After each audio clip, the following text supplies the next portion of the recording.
மாப்ள எனக்கு ஒரு டீ, உனக்கு? எனக்கு ஒரு ஜூஸ் ஒன்று சொல்லு. போன் இந்த மாதிரி இருந்துச்சு. ஒரு டீ ஒரு ஜூஸ். என்னடா மாப்ள இது அசிங்கமா? புது போன்டா. புது போன் அப்படியாடா கவர் கட்டி வைப்பாங்க? நானும் தான் போன் வச்சிருக்கேன். நீ போன் வச்சிருந்தா ஐகண்டி ஏன் போன் மாதிரி ஆயிருமா?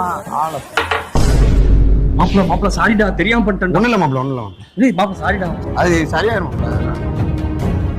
என்ன மாப்ள ஒண்ணுமே ஆகல போனு? அது ஒண்ணும் ஆகாது மாப்ள, அதான் தொடச்சிட்டேன்ல. சரியா போய் பரவாயில்லடா. போச்சுடா மாப்ள, சாரி மாப்ள. ஜூஸ் போச்சுடா. என்ன மாப்ள சொல்லி எடுக்குது? நான் போய் செல்ல கழுவிட்டு வந்துறேன். கழுவு புரியா? அவனை சொல்லி நிறுத்துங்களா?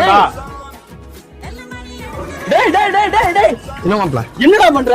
கழுவிக்கிட்டு இருக்கேன் மாப்ள. பிசு பிசுன்னு இருக்குல்ல. போனுக்கு 1000 போடுறா குடுறா. என்ன மாப்ள, தண்ணி டீ ஜூஸ் இன்புட்டு கொட்டி போன் நல்லா ஒர்க் ஆகுதுடா. அதெல்லாம் அப்படிதான் மாப்ள. மாப்ள இது வந்து